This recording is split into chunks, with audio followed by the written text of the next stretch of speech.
السلام علیکم. گوتم بدھ یو ډیر عظیم رہنما تیر شوی دی. هغه تعلیمات چې دی په دنیا ډیر لوی اثر کړی دی. هغه یو ډیر ښکلې خبره کړې وه او هغه ډیر مزدار خبرې دي، خو نن درته دا یوه وایم چې هغه وایي چې درې شیزونه ته ډیر حد وخته پورې نشي پټولی، یو نور، یو سپومې او یو رښتیا. سورج، چاند اور سچ، دا درې شیزونه ډېر وخته پورې نشي پټېدی. حکومت ډېر دروغ ویلي، ټول ټوس شو، هېڅ څه فایده یې ونه کړه.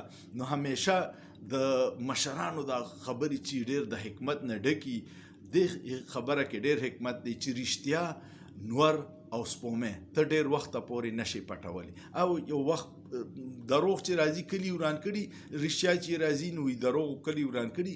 خو رښتیا یو ورځ ښکاره کېږي او بیا خلکو ته په رښتیاو کې خپل شکلونه ښکاري چې څومره ګنده دي. امید لرم ستاسو به ویډیو خوښه شوي. کمنټ پې وکړئ، لایک یې کړئ، شیر یې کړئ او سوچ پې وکړئ. په سوچ کې ګناه نشته.